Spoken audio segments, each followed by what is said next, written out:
I've been carrying this thought for a long time, and I don't even know when it started. But somewhere along the way, I picked up this belief that just being me isn't enough. Like I have to earn love.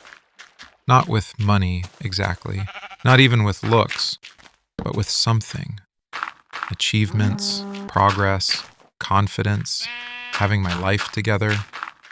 It feels like love is conditional.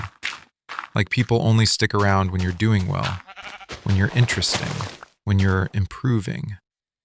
And the moment you slow down, or struggle, or fall behind, you feel it. The distance, the silence, the change in how people treat you. So you internalize this rule. I need to be great to be worth something. And great doesn't even mean exceptional. It just means not disappointing, not being the weak one, not being the burden, not being the person who's still figuring it out.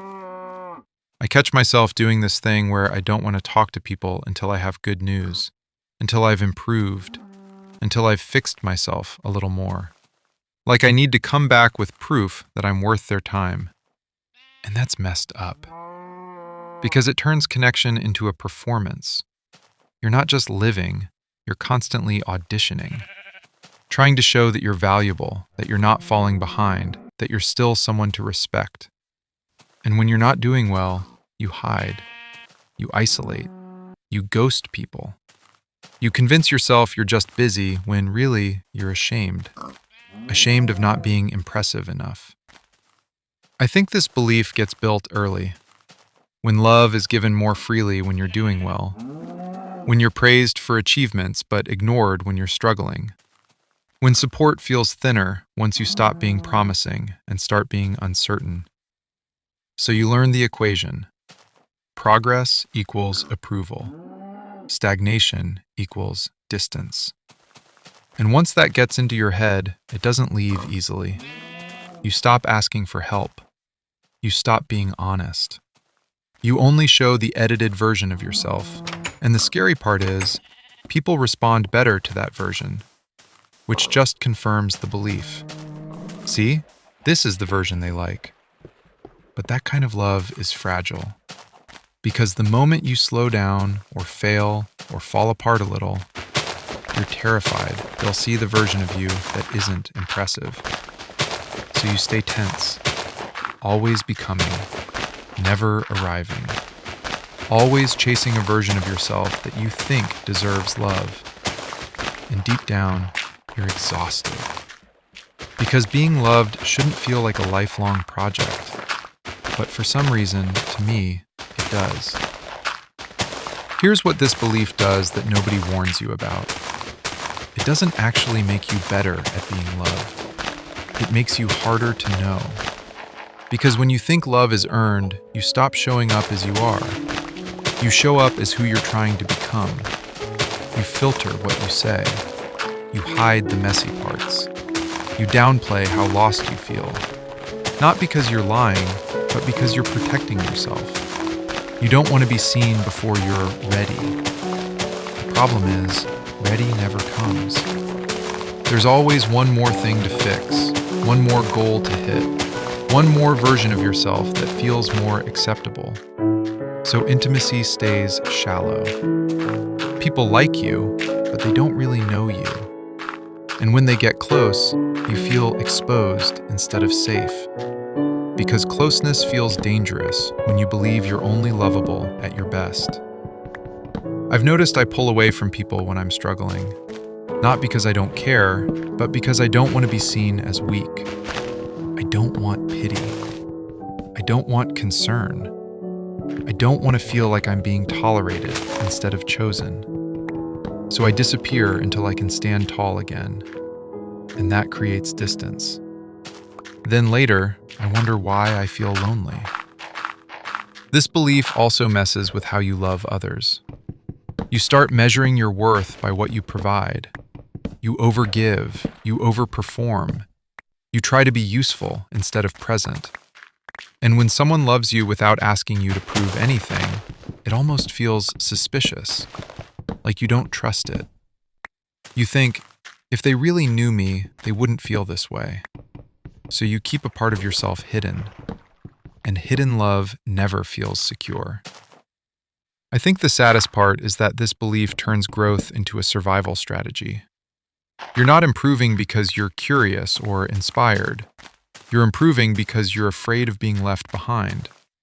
Afraid that if you stop progressing, you'll stop being lovable. That's not healthy ambition. That's anxiety. And anxiety doesn't lead to fulfillment. It leads to burnout.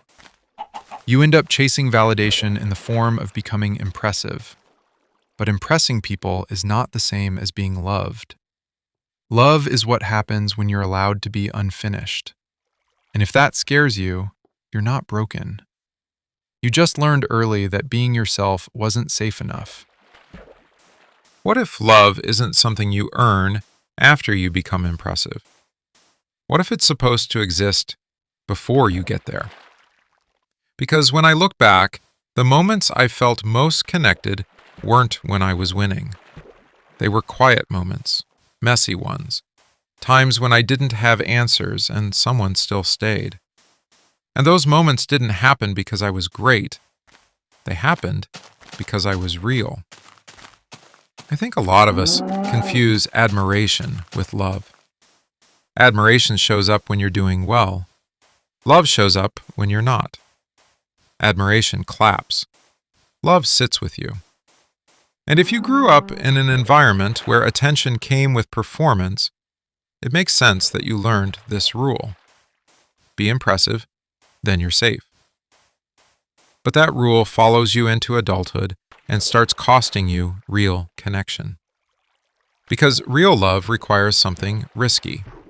It requires being seen without the resume, without the progress update, without the highlight reel.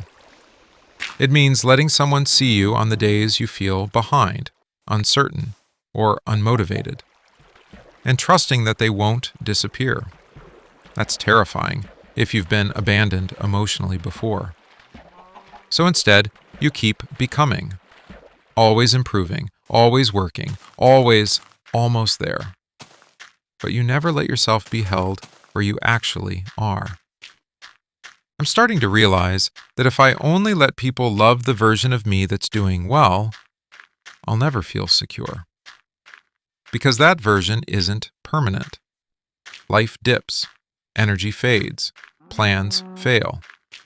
And if love depends on greatness, it will always feel temporary. So maybe the work isn't becoming more impressive. Maybe it's learning to tolerate being loved without proving anything. Learning to stay present when you feel unworthy. Learning to let people show up without pushing them away until you deserve it. That doesn't mean settling. It doesn't mean giving up on growth. It just means separating your worth from your progress. You're allowed to be loved while you're still figuring it out. So I want to ask you, do you feel like you have to earn love? Do you hide when you're struggling?